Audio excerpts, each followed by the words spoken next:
28 दिसंबर मंगलवार को सुबह भजनपुरा के अंबिका पैलेस में एक चौपाल का आयोजन हुआ। यह 114वां चौपाल था।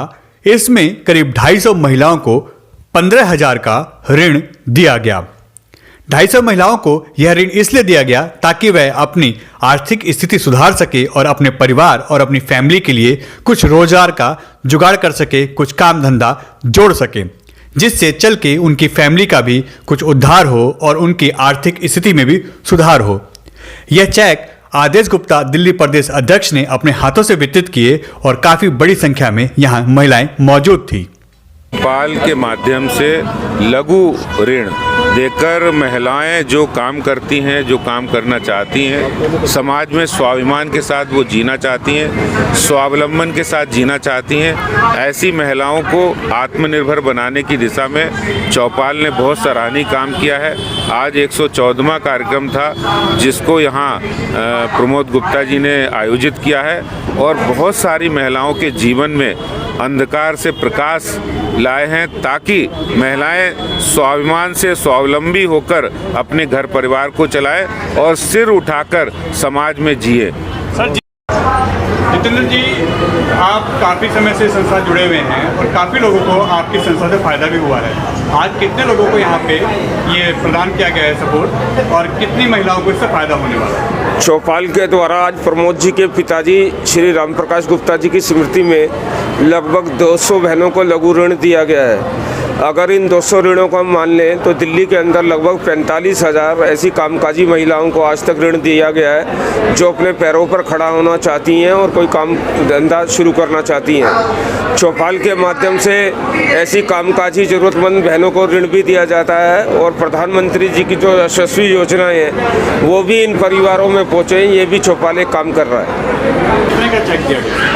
15,000 का चेक चौपाल के माध्यम से आज 114वां पूरी दिल्ली में और गोंडा विधानसभा में शायद 7वां 8वां माननीय हमारे जो निगम पार्षद है प्रमोद गुप्ता जी और जो इसके चौपाल के संरक्षक हैं जितेंद्र महाजन जी जो हमारे विधायक हैं शादरा से। तो बहुत सुंदर कार्यक्रम और कहते हैं ना जिंदगियाँ 12,000 महिलाओं की जिंदगियों को बदलने वाला है चौपाल।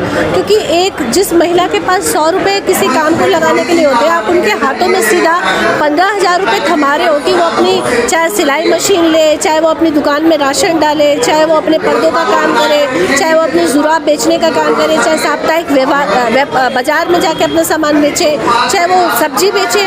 तो एक शुरुआत बहुत अच्छी कि महिलाओं को आत्मनिर्भर बनवाने के लिए चौपाल ने बहुत अच्छा काम दिल्ली में किया है। और यही हमारी कहते हैं ना भाजपा के जो पंडित दीनदयाल उपाध्याय जी उनकी एक लाइन जो अंत्योदय वाली अंतिम पंक्ति में उन महिलाओं तक ये लाभ पहुँचाने वाला काम चौपाल के माध्यम से हुआ।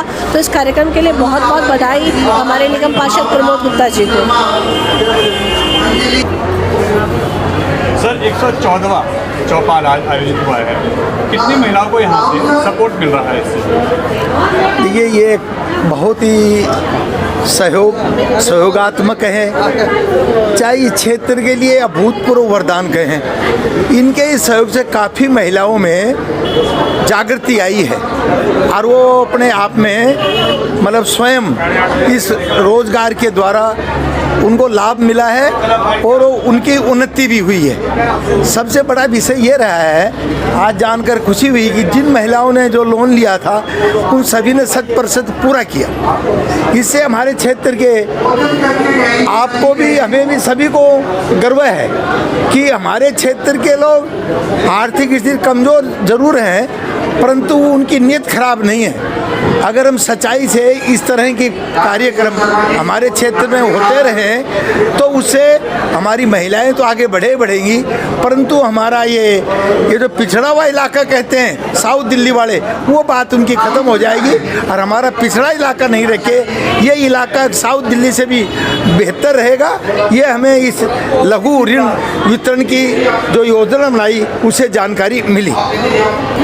जी सर, बताइए। सर, ये लघु लोन वितरण का जो कार्यक्रम आदरणीय प्रमोद गुप्ता जी के द्वारा चलाया गया है ये बहुत सराहनीय काम है और ये वर्षों से चला आ रहा है और अपने पिताजी के पुण्यतिथि के उपलक्ष्य में ये करते हैं। और जैसे संस्कार इनको उनके पिताजी ने दिए और मेरा इनके पिताजी के समय से इस परिवार से बहुत घनिष्ठ लगाव रहा है, जुड़ाव रहा है, जिससे कि ये शुरू से ये काम, छोटे मोटे काम ये करते रहते हैं। और आज राजनीति में आके राजनीति तो कर ही रहे हैं, साथ में समाज के उत्थान के लिए ये काम बहुत ज़ोरों शोरों से कर रहे हैं। मैं अपने मन से, तन से ये प्रार्थना करता हूँ भगवान से कि भगवान इनको खूब उन्नति दे, तरक्की दे और ये ऐसे ही अपने काम को समाज में आगे बढ़ाते रहें, जिससे